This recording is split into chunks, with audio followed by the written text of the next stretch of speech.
చాలా ఇష్టం, చాలా ఇష్టం. ఈయన ప్రియ కుమారుడు, ఈయన యందు నేను నాకు ఆనందం. నా బిడ్డ ఈ శ్రమల గుండా వెళితే చాలా ఆనందం, చాలా ఆనందం.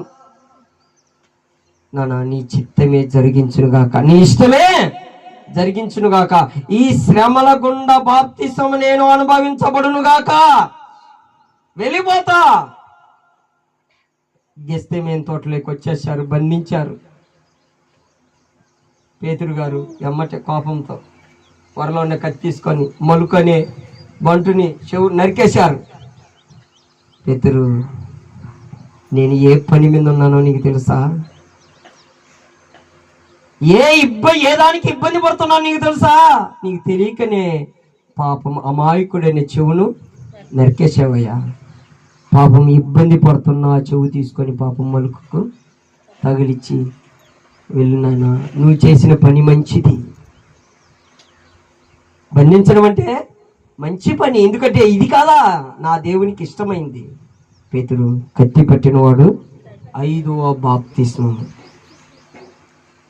ఈ 5 బాప్తిసాలలో ఏది నెట్టుకుంటూ వచ్చావో అది నీ చాయిస్. ఇవన్నీ జరిగినప్పుడే పరలోక రాజ్యం నీకు తెలుసునో తెలియదు. నువ్వు ఊరికనే పరలోక రాజ్యం రాదు. ఆయన పరలోక రాజ్యాన్ని మార్గాన్ని సిద్ధపరచాలంటే ఇవన్నీ దాటుకుంటూ అవమానాలు, కష్టాలు, దుఃఖాలు, ఏడుపులు, శ్రమల గుండాలు ఇవన్నీ దాటుకుంటూ వచ్చిన పరలోక రాజ్యాన్ని సంపాదించుకున్నాడు యేసు ప్రభు. మనము ఊరికల్లా కూర్చొని బైబిల్ పట్టుకొని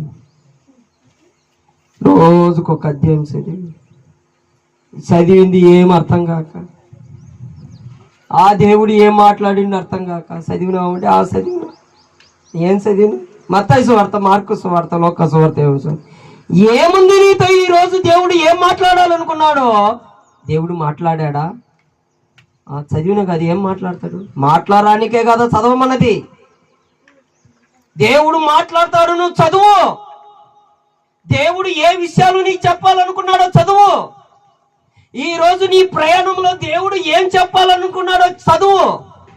నీ చదువుల్లోనూ, నీ ఇంటిలోను, నీ ఒంటిలోను, నీ ఊర్లోను ఏమి చెప్పాలనుకున్నాడో బైబిల్ చదివితే కదా దేవుడు నీతో మాట్లాడేది. దేవుడు ఎట్లా మాట్లాడతాడండి? దేవుడు ఎట్లా మాట్లాడతాడు? నువ్వు చదివు.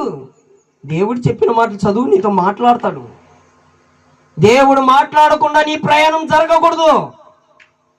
దేవుడు మాట్లాడకుండా నీ పరిచర్యను, నీ ధర్మాన్ని జరిగించకూడదు.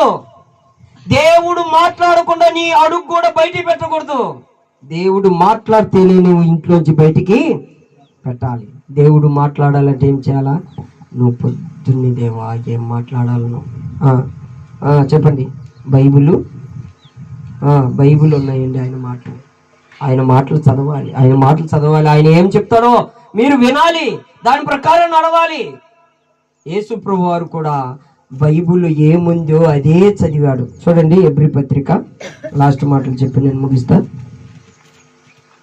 ఏం మాట్లాడాడంట, ఏం చదువుతున్నాడు యేసు ప్రభు వారు? 10వ అధ్యాయము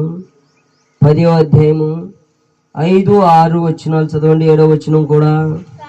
కాబట్టి ఆయన ఈ లోకమందు ప్రవేశించినప్పుడు ఇలాగ చెప్పుచున్నాడు, బలియో అర్పణ నీవు కోరలేదు గాని నాకొక్క శరీరమును అమర్చితివి, పూర్ణ హోమములను, పాప పరిహార్థ బలులను నీకిష్టమైనవి కావు. అప్పుడు నేను గ్రంథపు చుట్టల్లో నన్ను గూర్చి రాయబడిన ప్రకారము. ఏమర్థమైంది యేసు ప్రభుకు? నా గురించి నీ గ్రంథములో రాయించావు గనుక నేను వాటిని చదువుతుంటిని.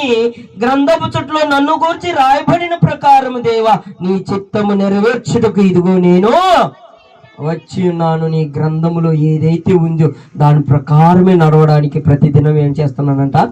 నేను చదువుతున్నాను. యేసుప్రభు ఏం చేస్తున్నాడంట? చదువుతున్నాడు. యెషయా గ్రంథం చదువుతున్నాడు, ఆదికాండం చదువుతున్నాడు, ధర్మశాస్త్రాన్ని చదువుతున్నాడు. చదువుటం వలన తన గురించి తాను ఏమనుకున్నాడంటే నా గురించే కదా దేవుడు మాట్లాడేది అనుకున్నాడు. ఇలాగ బ్రతకమని చెప్పాడు కనుక ఇలా బ్రతకడానికి నేను తీర్మానం చేసుకోవాలనుకున్నాడు.